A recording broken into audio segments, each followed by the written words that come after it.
Normalian jende asko etortzen da, baina gaurkoan exito total. Ateratu dugun gaia nik uste du oso interesgarria dela, besteak ezela, baina egia esan nik uste dela jendea, ziurazki, bizi dutela gaurko gaia. Zuei eskerrak eman eta Rosari ere bai, Rosar buruari eskerrak eman, Arma Plaza Fundazioarekin eta Udalarekin batera, lanean elkarrekin egiten ari garelako. Aurten da, bigarren aldiz, ezagutu zure hiriaren programaren bigarren saioa. Formatoa antzeko izango da, gaur osteguna dela hitzaldia edukiko dugu eta gero larunbatean bisitak. Esan diate, hemengo langileek gogoratzeko bisita egiteko apuntatu behar dela. Gaur ateratzerakoan norbaitek parte hartu nahiko balu bizitan, larunbateko bizitan mesedez gero izena eman dira.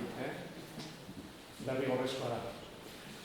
Eta, esaten duen bezala gaurkoan dugu lehenengo hitzaldia eta lehenengo bizita, larunbatean, kontrabando Bidasoan, Hondarribian, uste dute azkenean Txingudi badian izango dela. Eta hemendik aurrera hilabetero 6 saio egingo ditugu martxo arte. Irekia daude zuen proposamenak ere jasotzeko. Egia esan aurrek urtean 6 gai aukeratu genitun, aurten beste 6 gai izango dire, baina zuek ikusten baduzu interesgarria zerbait lantzeko edo gehiago ezagutzeko, ez gaudela, zuen iradokizuna jasotzen. Mila izilduko naiz. Rosak esan di puntual izatea gustatzen zailola, eta puntual hasiko lana eskerrik asko.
Artxiboetan eta aurkitu izan ditudan kontuetan iritsiko da.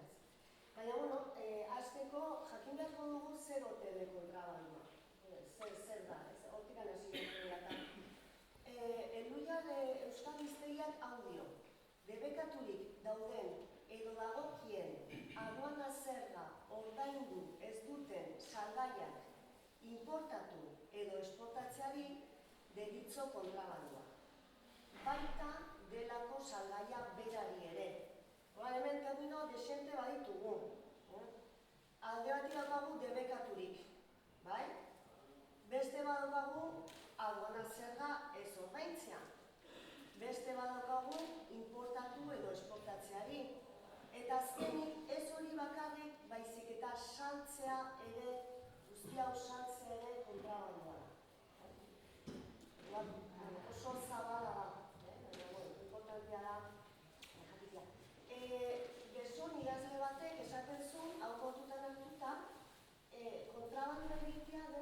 zibilizazioa bezain zarra.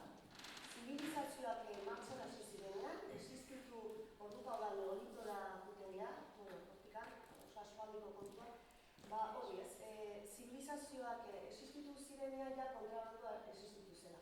Eta egile izango da, zen zibilizazioetan beti ere aduana zergak izan dira, eta askotan toki batetik bestera eramatea hainbat produktu ere gerekaturik egon da, baina egin izan da, beraz kontrabandua izan da, ez? Nik hau guztia ez nekien, nik entzuna nuena etxean, eta zuek ere pensatzen dut asko hori izango duzuela, gurasoen garaian bai, egin zela kontrabandua, hainbat istorio kontatzen ziren, aitatxea matxeak amona ikusia amaman garaian ere bai, eta gero nik beti entzuten bai, hau betitik izan da. Nire grina zen jakitea, Euskal Herrian, zibilizazioak egin hoben zuten, baina Euskal Herrian noiz dira. Eta hortikan hasi zen nire lan. Erromatarrek, badakizu erromatarrek eta nendikan ibili zirela, eta beste tokitan egin zuten modura ere zerga batzuk ipini zituzten bere produktuei, edozen tokitikan etorzen paten ziren produktuei zergak jasen zizkieten, ez?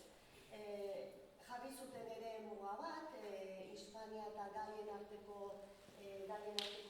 muga, eta mugak ere areagotzen du askotan kontrabandua egitea. Besteak beste izan bazegoen zerga bat izena zula Portorium, erromatarren eremuetan portutan izaten zen, Oiaso, nola Oiasok ere portua zeukan, suposatzen da hor isilpean ere, eta alde batetik bestera nondigunak eta handikarak pasatuko zituztela Galiatikan Hispaniara eta Hispaniatik Galiara pasatuko zituztela hainbat produktu zerga Portorium horiek eta ordaindu gabe. Hala esaten du ikustentzun batek, Oiaso musean ikustentzunean, fizioa pixka sartzen da, baina mutil batek esaten du, ume batek, gauetan eta bereetan, eta susmoa, orduan beste lanbide batzutan ahitzen dela, eta betitzen da hor kontrabandua edo egiten otezen, ez? Erdiaroa pasatzen gira eta erdiaroan ere lurra mugatuta zeuden. Jauntxoen lurrak edo gerogo erregeak zituzten lurrak mugatuak izaten ziren. 1100 urtean badakigu, Gipuzkoa Bizkaia ematen diola Nafarroari, Gaztelakin bat egiten dula, mugak aldatzen direla, eta bide-sariak ere ordaintzen dira, askotan zubilak eta pasatzeko bide-sariak peaje batzuk ordaintzen zirela, hori badakigu, pixka bat zuek ezagutu duzuen, askok ezagutu duzuen arbitrioak, ez? Askok entzun izan duzuek, ezagutu duzuen arbitrioak. Erdiaroan ere horrelakori bat zegoen Karlo Magnok ere, iparralderago, jarria zeukan zerga bat, Olieu izeneko zerga bat, eta hori agita dokumentutan ere agertzen da. Eta suposatzen du nik logikoa izan da, hauek Olieu eta besteak ordaindu gabe, zeharkako bideak izanik, eta ezaguturik kontrabandua egingo zela. Perales dugu ere beste ikerlari bere gustukoaren bat, eta berak esaten du Erdiaroko gizarteak bazuela seguruen kontrabandista gehiago ez eta merkatari legalak, bere ikerketak diote horrela izango zela. Mila berrehun badakigu hondarribia bere forua eta barrokala, eta foru hauekin, agiri hauekin merkataritza areagotzen da, ez toki guztietan. Suposatzen dugu ere kontrabandua ere, esango duzu, que obsesión. Hala da, eta Sancho Laugarrenak idatzi zuen dokumentu bat non jartzen du todos los mercaderes que vinieren al puerto de Fontarrabía de fuera de nuestros reinos vayan o vengan salvos, seguros, salvos, seguros, jutia, edo etortzia, baina, claro, pagando ellos sus derechos, que paguen el diezmo, así como dicho es, betxema ordaindu zen. Bi bide nagusi ditugu garai hortan, barruko lurraldetikan produktuak itsasoratzeko. Eta bat izango dugu, bi autobide edo, autopista ez bi autopista hundiez. Bat izango zen Donostia eta Donostiatik Baiona aldera, eta beste izango da Belarte, Bidasoa, Hondarribia. Eta bigarren autopista importante hau, 1985an Nafarroko Blankak indarra eman nahi izan zion, eta adibidez dantzan eraikin batzuk eta egitea esan zuen, agindu zuen, produktuak eta bertan uzteko, eta garraiatzeko eta bat. Kontrabandoan egiten zenaren susmoa badago, eta idea hauek direla eta esaten dute, si los mercaderos de Navarra trasiesen por mar de otros reinos, caballos, armas o algunas otras cosas que son vedadas. Badizu esan dugu, ez? Bedado bali badago, ezin bada bedadoa prohibido, orduan ekartzen bali bazen hori kontrabandoa egitea zen. Izaten ziren momentu batzuk ere libre paso, horrela zuen izena, libre paso zen, hori, eraman ekartzeri dago produktuak ordainketari gabe. Nola propaganda batzuta jartzen duen bezari gabe, ezagitzen duen bezari gabe, baziren horrelako garai batzuk duen zen ordaindugiak inolako petxari. Eta hau izaten zen batez ere gozete haundila balina ziren, edo gerrate guztia dira oso mingarriak ez, baina gerrate desastrosoa jendean oso gozez balina zen. Eta oso kurioso iruditzen zain, feria egunetan ere etzen ordaindu behar, produktuen petxarik edo zergarik etzen ordaindu behar. Lesakako feria zirenean, han sartzen zen produktuak eta erosten ziren produktuak ez zuten ibari gabe, ordaindu gabe. Orduan, horiek ziren zizeruak deitzen zen. Hori da, gero ja hori gabe... Mendelun egoten zen puestua fikua, zizeruak eta tramien ibiltzen ziren, aber zer sektorrean txestutan begiratzen. Hori da, bai. Hori izango zen, beranduago eta arbitrioak ere ziren bezala. Bai. Eta, bueno, pues hola, asuntua zen, batzutan libre izaten zen, ez? Eta gerretan hori bai, informazioa bai pasatzen zela. Informazioa, ez da horrein bezala telefonoak eta bai ditugula, edo email bat bilatzen diogula ez dakin hori, ez garaiatan horlakorik etzegoen, eta bai izaten zela ideien edo informazioaren kontrabandoa, espioitza izatea. Eta simankasen aurkitu nun, dokumentuak eta jartzen zuen, reconocían a todos los que pasaren, reconocer, ondo begiratu miatu, por si llevasen escondidos algunos papeles, por si llevan algún dinero contrabando. Eso imankasen. 1600 urtea, guanikan etzen emziazioan, baina, kokatzeko, izan zen sekulako, askotan entzuko jazue, alako garaia sekulako kontrabandoa. Izan ziren garaiak asko egin zena, ez? Eta bat izan zen, hau, 1570 urtetikan hamarkada bat edo sekulako kontrabandoa egin zen, frantsesek esaten zuten hori eta idatzi dago la grande contrabando, izan zen. Eta, claro, grande contrabando bai, baina honen aurkako joera ere bai. Hau, nolabait, zertaz, estadoaren kontra zijoan, zergak ez ziren behar bezala biltzen, ez? Askotan ikusiko dugu bat ez ere gerra garaetan eta zaldiak pasatzen ziren, urrea, zilarra ikusiko duzuen garbilean nola emakumea bat ez ere, eta arma izaten ziren. Baina esan dut, zigorrak ere oso gogorrak ziren, baina ala egiten zen. Hain gogorrak nun, Irunen artxibotan aurkitu nun, 1578an irundar bat aurkitu zuten zaldia pasatzen eta direktamente urkatu izan zen. Zigorra izan zen urkatzea. 2 urte beranduago, beste 2 irundar aurkitu zuten gauza berdina, Zaldila pasatzen, bilak urkatu zituzten, direkto. Eta 1589an, Bilgundarra ere izan ziren urkatua, baina kasu honetan Urrea eta Zilarra pasatzeagatik. Justo garai honetan ez urte honetan, 1589 urtean, bi hondarbiarren liskarra, bi hondarbitar hasten dire hor liskarrean eta bada dokumentazio nahiko luzea beraien arteko liskarrak, ez? Eta da, Tomas de Alberro, izeneko gizon batek, Juan Martínez de Oyarzabal salatzen du.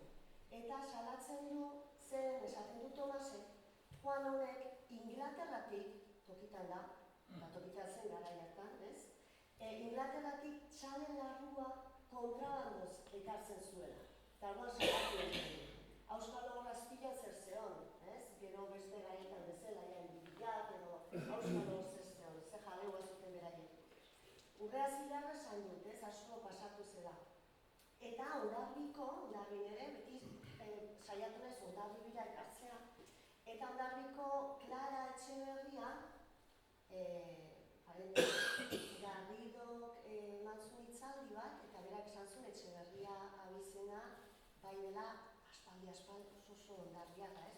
Clara Etxeberria emakumeren aurka badago auzi bat. Eta esaten dute, auzi honetan, salaketa badago, eta esaten dute, Hondarribitik Hendaiara urria pasatu nahi zula. Eta horren harrapatu zuten. Bueno, hau ez zuten urkatu, aurrekoak Bilgundarra direkto urkatu zituzten. Hau ez zuten urkatu, baina urte bateko atzerriratzea zigor modura jarri zuten. Hendaiako alargun bat badugu ere, Madalena de Araga, nun Hondarribira dator, eta Hondarribitik Hendaira dirua eraman nahi ere harrapatzen dute. Ikusiko dugu emakumeak eta Irgunen ere emakume asko pasatu zuten Urrea, Zilarra, dirua.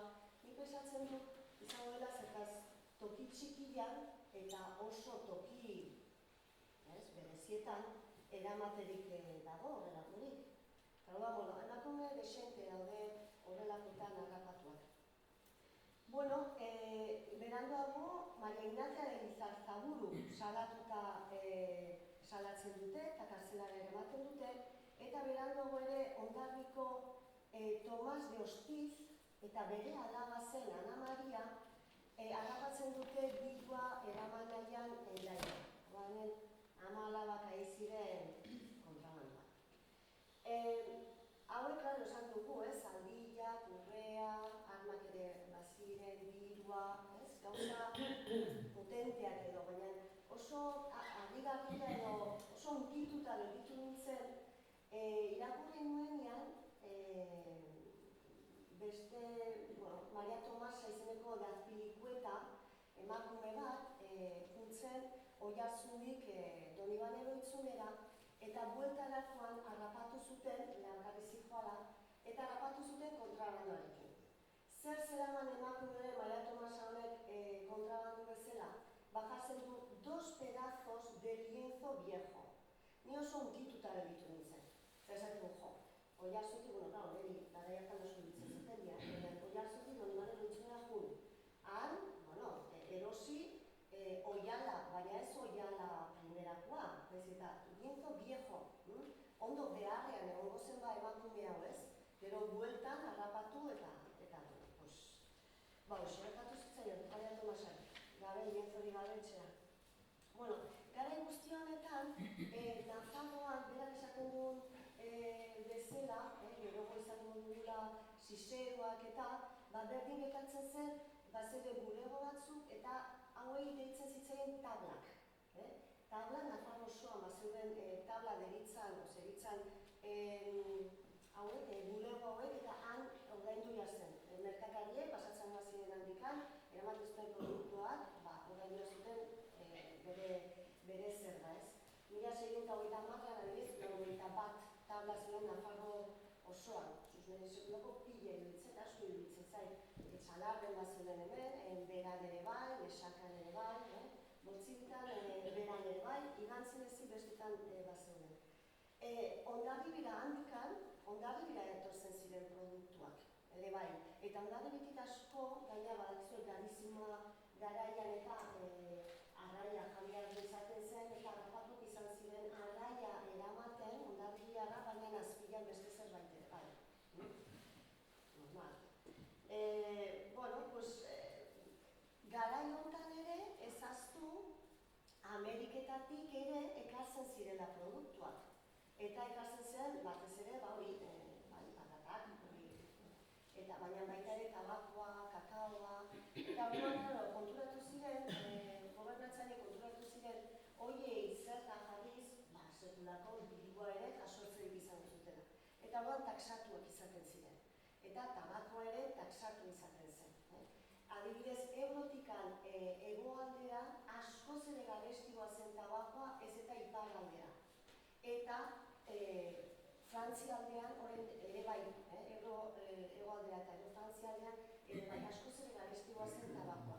Ez zaigu bat ere agotza egingo, hemen zeta zen ere gertatu izan da, eta denok ezagutu dugu, orduan tabakoa kontrabandoz eramatea. Eta kurioso egin zitzaidan, haueko artxiboan aurkitu nuen, nola 92 urteko gizon bat, Lafourcade, abizenekoa, hau harrapatu zuten Donibane garazi inguruan.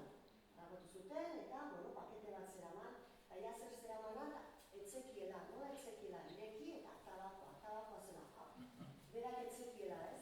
Eta nola nobetetik nondik ekarri duzu hau, nako zerbait.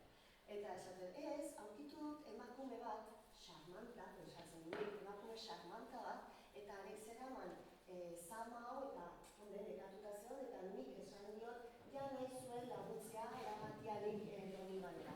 Eta bera, gaina oso espertuta ez baietz. Baina zetxe da orduan eraman duzu, ez, sarreran dagoen ez dakize han utzi behar dut. Eta 2 urteko Lafourcade. Hemen, nik izautu dut, baserri askotan, bere etxeko handian, jarria ziten zioten errentan alaberan tabakoa egitea. Eta tabakoa nire zautu dut, iriparia kargatu, trabeska, ustuak pleguan jarreta, eta ematen zuten irunean. Eta tabakoak izan ditu urtiak, urte honak izan duenak. Eta, guk ez dugu erretzen baino. Orain ez, baina asko erretzen zen, gizonezkoak denak ematen zuen gizona, etzela gizona izaten ez batzun, beste erretzen. Egin jena. Guaina alderantziz kanbiatzen nahi da, baina emakumia ez da emakumia. Dena era tabakoarena nire ustez izan da historikoki gehien kontrabandeak duen produktua, ez dakit baina asko, kontrabando izugarri handila. Nagusiak, inkilinuai, errenteruai, obligatu azitzen zion horromezte tabako itia urtia. Baserri basante bazien, arizpetarrak eta ez dakizein eta bakizein. Eta gero nik izautu ditut hori bere garaian, horreko fetxetan eragitzen dute, eta ostua barizu gero urugeteiteko eta ostxorik emana izaten da, txukun bordeian trabezka hartzen zuten.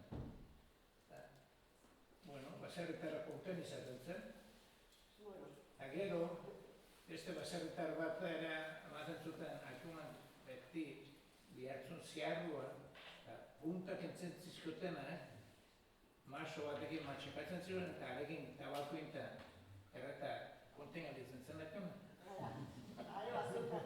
Lafourcade oso konten alitu zen, horrelako milonga sartuta zendarre. Gero, dakigunez, 1649an, Mazarin eta Luis de Haro, agiriba zinatu zuten, nun, Pirineo esaten den, garai batean ikusi dugun diapositiba hartan bezala, Galiak eta Hispania banatzen zuen muga hori, hori ez, muga izango zela, ez? Bidasoan jarria zuten muga hori?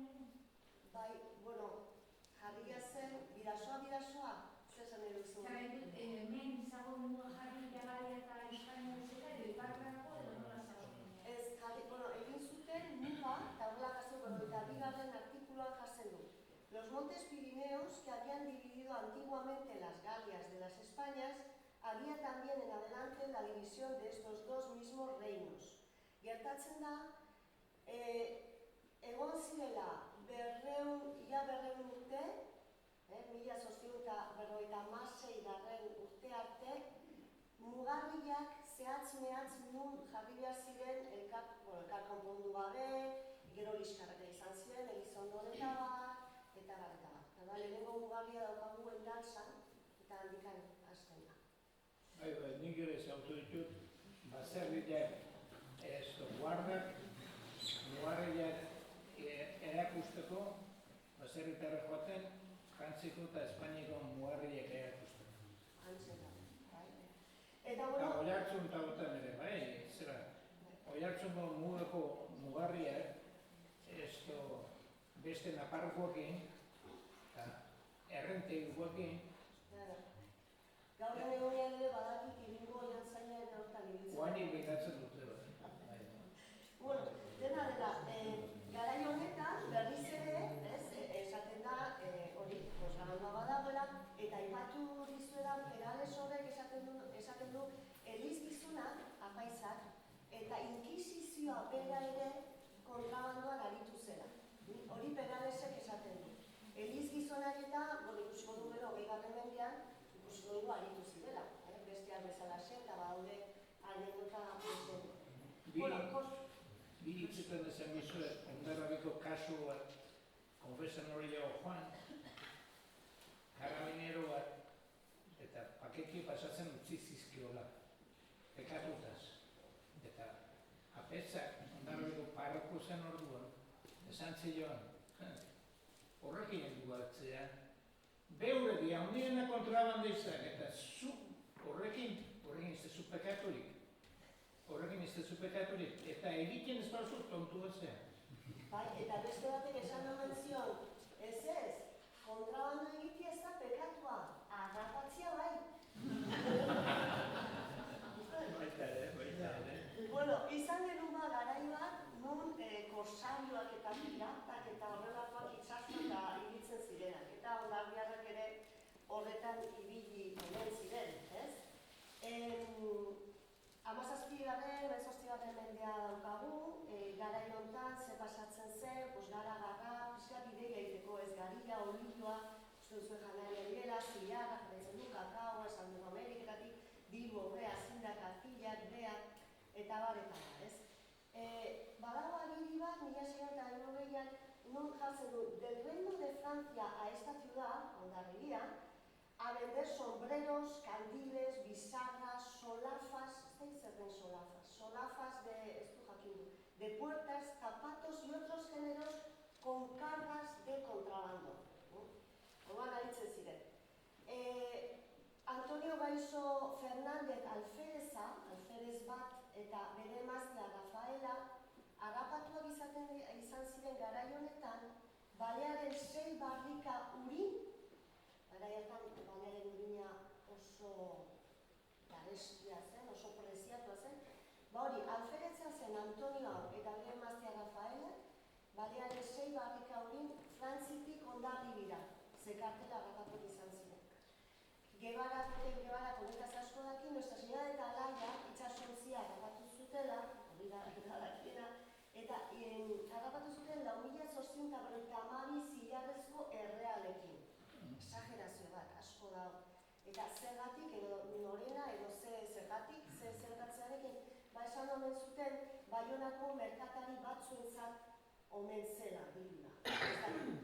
Bueno, korsarioa badakizue, korsario piratak, bilek lapurrak, bilek erasotzen zituzten beste itxasontziak, gertatzen da korsarioak nola diru bat ematen zuten agintariei, orduan libre zuten. Zien lapurra baimenduak. Eta piratak nola ez zuten ordaintzen, orduan ez zeuden baimenduta. Claro, gertatzen zen korsario hauek itxasoratzen zirenean beste barkoen aurka jotzen zuten esan bezala, baina entzekiten barko horretan zer izango zen, zer produktu izango zen, beraiek bere ganatzeko. Eta batzutan gertatzen zen esklaboak izatea. Badakizue, Afrikatik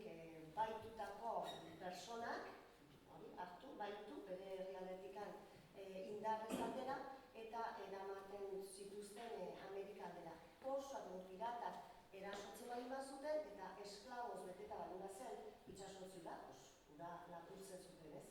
Gertatzen zen eta horrela begira Hondarriko artxiboan badago agiri bat nun herriko alkatea zena, herriko alkatea García de Artek, Miguel de Mendibil erregearen inspektoreari saldu zion esklabu bat.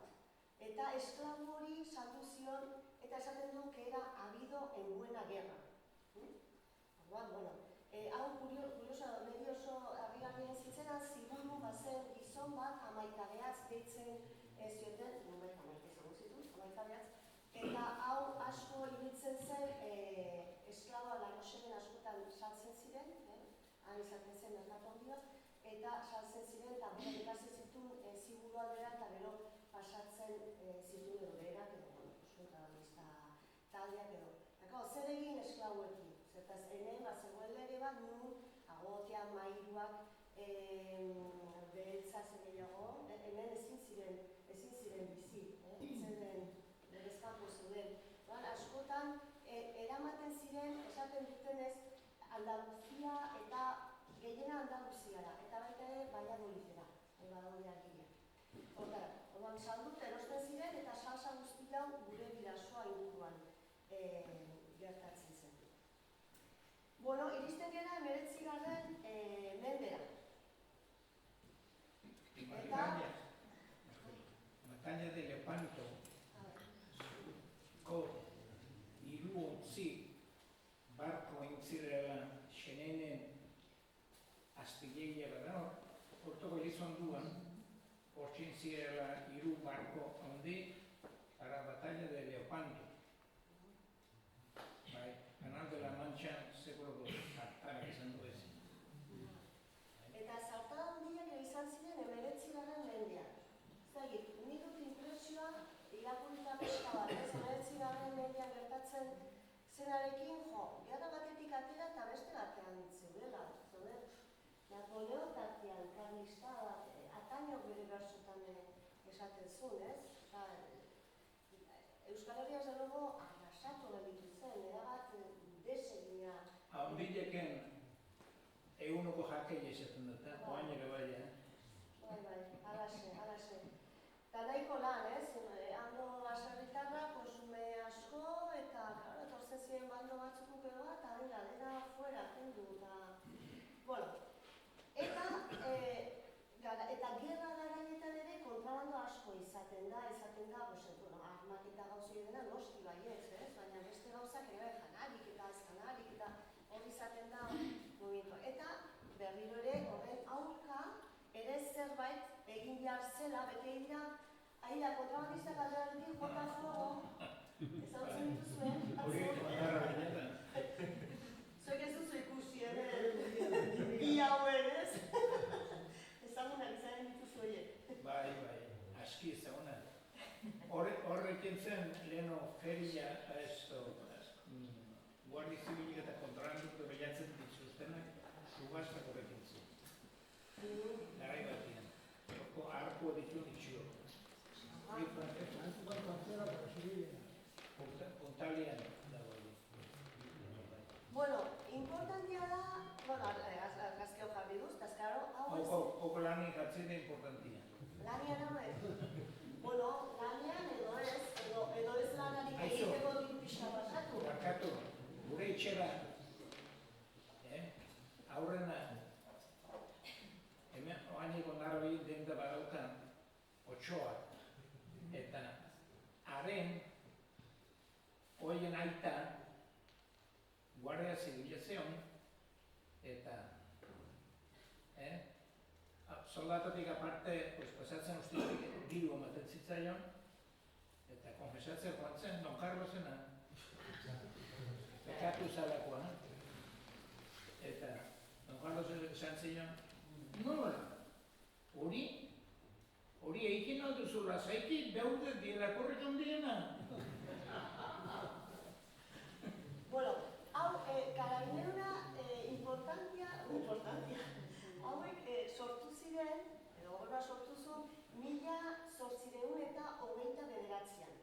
1829an, baina lehenago Guardia Zibila bazeuden, baina ez talde berezi bat bakarrik kontrabandoaren aurka eragiteko. Eta hori zen karabinero, 1829an.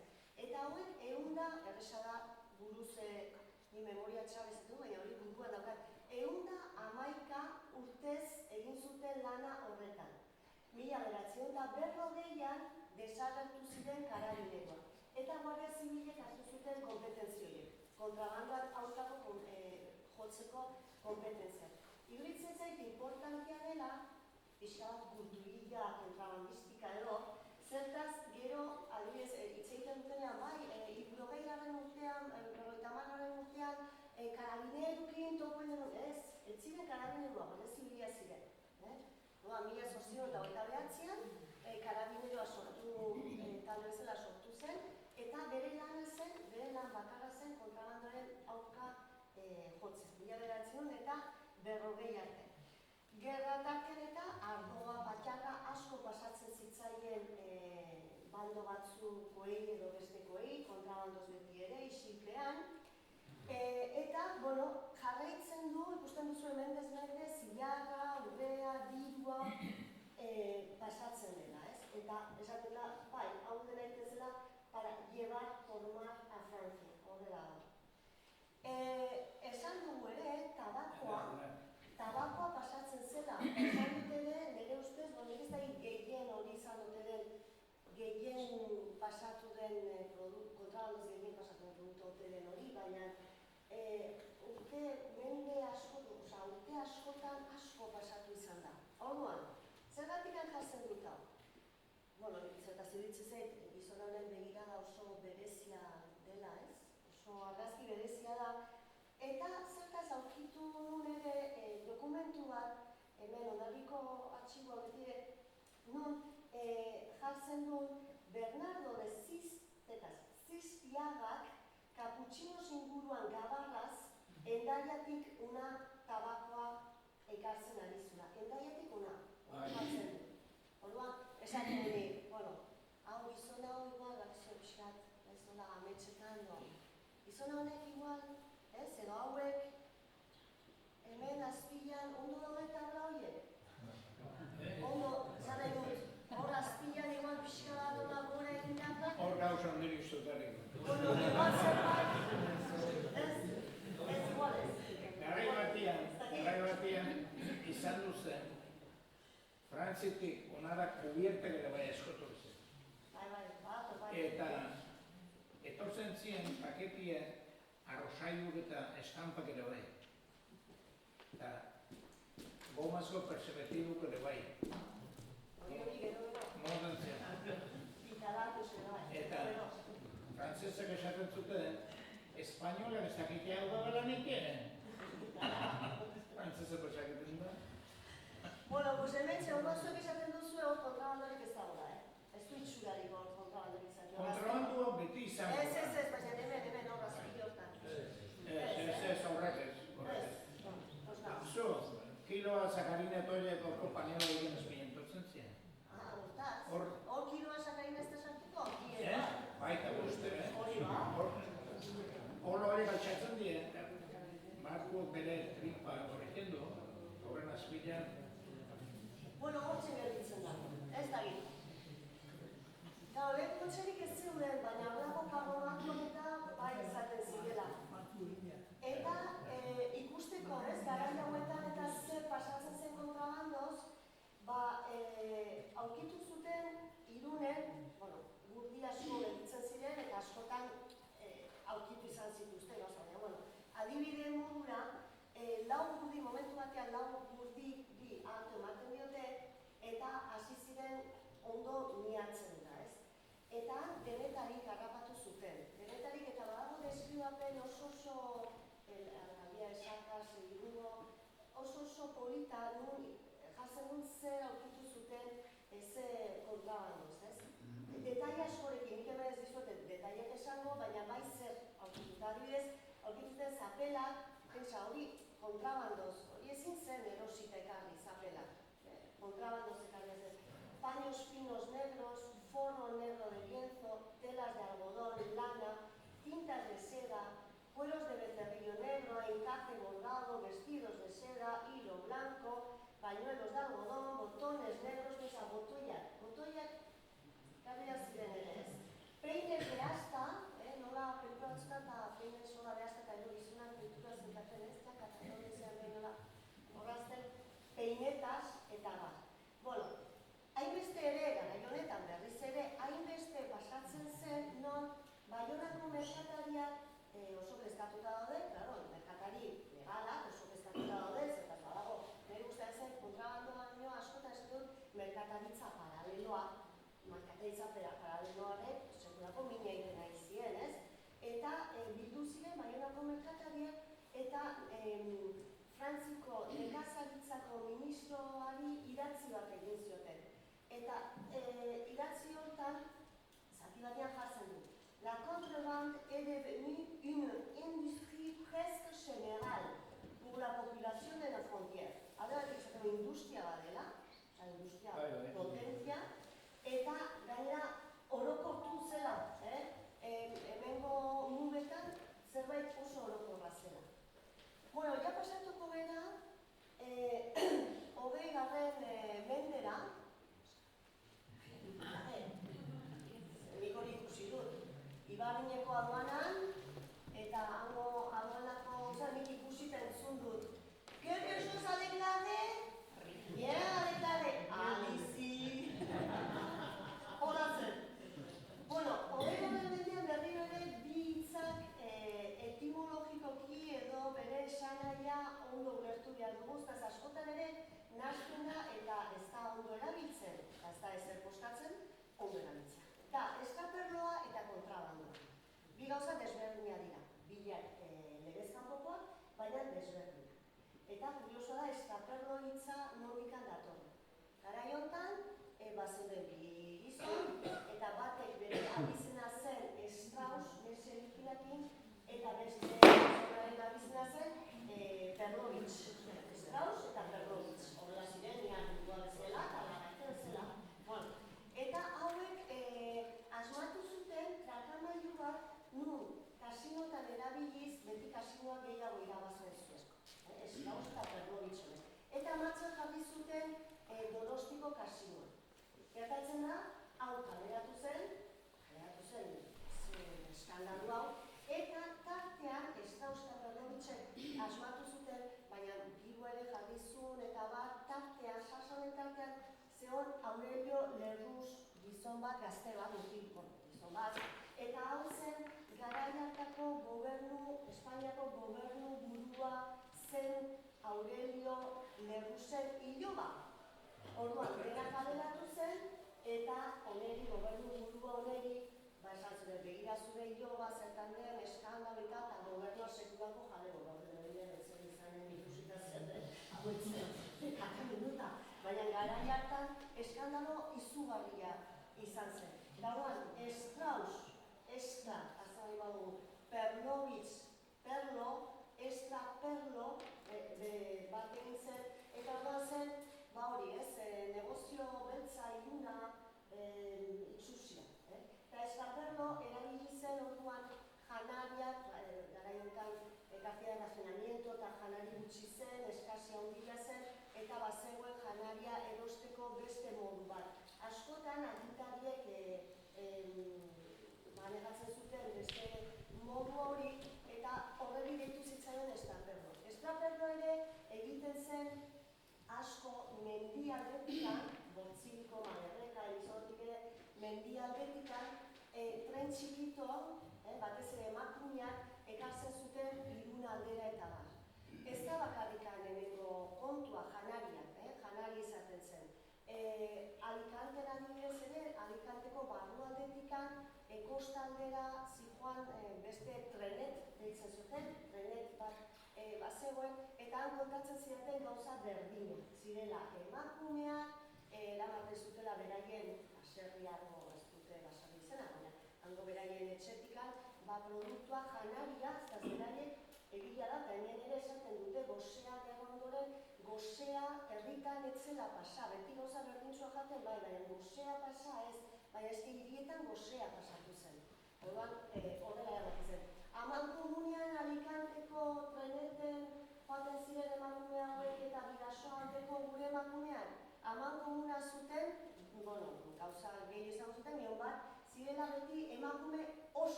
Eta kontrabandoa, oroitzen baldin badira lehenengo diapositiban, esan dugu dela importazioa debeko edo zergak ez ordaindu, hori bai, debekatuta, zergak ez ordaindu, bi konzeptu baina gero, baita ere importazio-esportazioa. Importazio-esportazioa baldin bada mugaz gaineko zerbait da. Horan kontrabandoa egiteko behar da mugaz gaineko zerbait izan, bi nazio artean edo izatean, ez? Claro, niretzako bi kontrabando mota zeuden, nire ustetan, eta gainera garaian lehenbizi bat izan zen eta gero bestia gehi aurrekoa. Baina bat zen, beharrezkoa ziren gauzak Frantzitik, Estadoletikan ekartzea, eta zer ziren beharrezkoa. Hemen atzena zukurri egitu zakarinera egitu zen paketika? Baita ere. Beharrezkoa adibidez ogila. Fuertea da, ogila, ikartzen zen. Baita ere, ogila asko. Eta penicilina adibidez. Penicilina bi kaso ni dakizkidanak, zutikoa badakizu gehiago, baina etxalarren bazegoen eskatxa bat, eskatxiki bat, kasori zegoena, eta bera penicilina behar zuen, desgaziko zen, etxalar oso muga bertan dago, eta orduan baionatik ekarri zioten penicilina, eta horrela adin handia izan duzun erakundenek hori bat, eta ero beste bat, bazen Iruñan bizi zen kontrabandista bat zuen auzitan eta abokatu bezala egin zuena berak, eta bere semea gaixotu zen. Eta beste seme batek jarraitu zuen bere eta bezala abogatu eta ikasketak egin abogatu izaten, eta honek esaten zidan nola bere anaia salbatu zela, hain zuzen ere bere etxean behin ere faltatu etzelako kontrabandistak ekarritako medizinak, ez? Beste aldekitan. Hori da beharrezkoak, eta hori kontrabandoz egin behar zen, isilpean eta guzti hori. Eta gero, bigarrena da, mugak aukera eman zuen lanbide bat izateko. Garai hartan, jendea baserritan bizi zen, baserritan desente bazeuden, eta bai, baserria bai, janaria bai, esnea bai, gaztaina bai, eta guzti hori bai, baina dirua gero beraiek independizatzeko, bere familia egiteko, bere negozioen bat montatzeko edo zerbait egiteko, baserriak ez zuen ematen beste jendearen zen. Bortzikia bai, batzutan ziren ternuara zuen ere, bazen duten, itxasoko... Ondarrabiko bastia gauran erajoaten ginen. Eta pakete hartu bizkarrian, eta etentzen ekarri. Guk itxian, metak zertzen genituen, zera makilak, eta alegin egiten genuen txosa bat. Eta gero txosa egin bueltan egiten genuen meta belarra. Eta inork etzakitean, beti paketik ekartzen zutenak, etxetik urrun lajatzen zuten, puskatu urrutxo, gero guk genekun tokinak zartzeko, ez dela zeituen hori telefono baino azkarro horretzen baitu. Eta, hala, gertatzen zen, egun batian gertatu zen, 5-6 metro belar zer mendiko zakarrik neginak izatek genituen, txosa ondile barrenen laguna txutik dutzen zen. Eta, hemendik lur azpitik bezala zartatzen nien azpitik. 4 metro bazik duzun, ia alkar jontzen zuten lekan baino, hemen erdikirakan zartzen zinen benatena. Eta orduan zertatzen zen, txakurka xortare horoko meta baten azpilen gendun, eta etxetik metako zirida gendun kable bat jarria. Eta txakurra anillo batian anibitzen zen, meta azpilen zuen bere txagorra. Eta guardiak etorri ziren egun batian,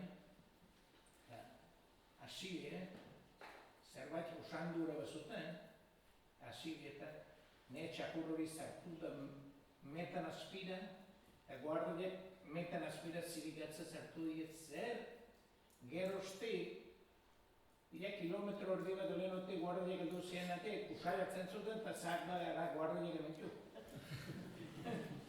Arri garrila,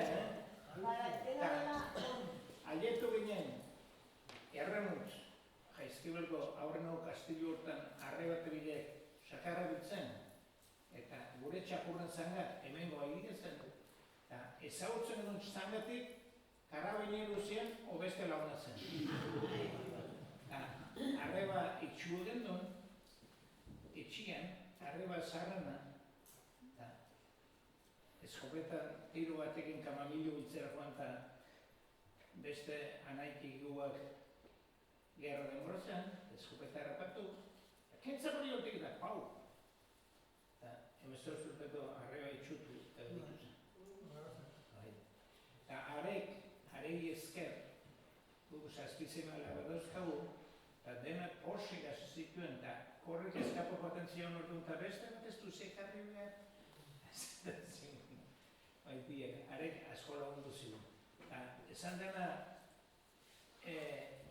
karabineruan histori hori txakurrak ze konozimentu duzuen, kilometro erdia baino gaino falta zelikan, txakurrako zantzitzik joan guardia zila. Eta guk, zangiteko postu batek izautzen genuen guardia zila. Dena kontrabandua izan da lanbide oso komunitarioa. Hau da, denok modu batera edo bestera, gehiago gutxiago, momentu batean edo bestean, parte hartu izan dute. Eta animalien ere bai. Animalien zarturrak esaten zuten kapa, Guardia Zibilen kapa, usaia, hori da.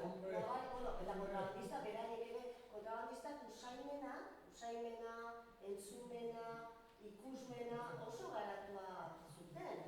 Nire esaten dutziaten, nola, bideak jakin bai, eta ilun beltza denean, nola ilun beltza denean, hobe kontrabanduetiko bai, baina nola bazen egiten, ikusten da, ostoak ezagutzen dira, arbodak ezagutzen ditugu. Niretzako argi-argia, eta hori usaimena, ere bai, eta esaten zuten hori kapaarek, nola esango du usaia kapa, eta ez baietz, ez duzu ikusten, ez duzu ikusten kapa mundi horiekin juten zirela, gero bustitzen zirela, gero lehortu, keura ere hartzen zutela, usaia izugarri. Gero nik ezo batzen anition da, eta hemen, gertatzen zen, aeroportu dine aurretik, gu arkoiak kaxu eta bizikian, eta hortik, maximo argitekoak den da zeren hor, eta berga argi indarretan obratzen eta lan ikientzun, eta bere itxien zekan bombina hundi bat, orduan alien etzen hor bombilik, eta arek argitzen zuen asko, eta guk esaten genion, aizu, maximo, hor burdutatik aurrera itzaleko edo zorgi hori. Areri, xabir batzuk manta porsik izeltzen zuen, Eta komunitario buskat ateatzen aeropuertu hori egin aurretik, lehenotik eskabetxeia, egon duzen hor nioizko egina.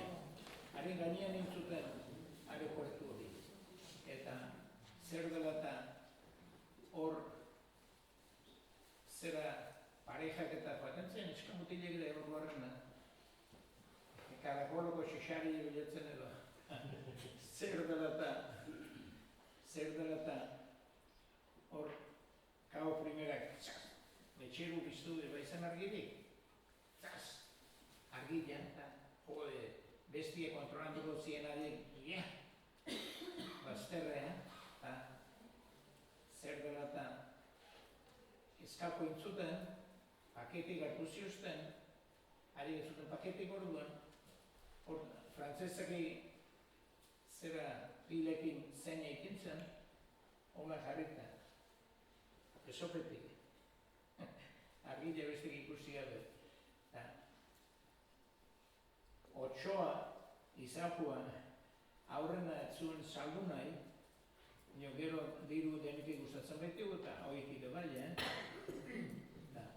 zer dela eta ala joan da apesana konfesatzea eta leheno puxkatu zan dut. Joan da konfesatzea eta zer? Bai, hola torri zen eta pasatzen utzi nion, eta diru mantzien, hartu nuen, zandatekatu. Ixo, Geudetik gobernuko lapurrik ondinenak eta zola kuidaduk euki, indezazoko hori lasai. Bai, dela kontrabandua interesanti eta ondo etorri zitzaien herriko jendeari, eta esaten duen bezala, azken finean zen diru irabazteko modu bat, ez? Marinel eta baserriko hemen kontrolanduan jokatzen ez zuen ditzen inor. Que no ha pecado que tire la piedra.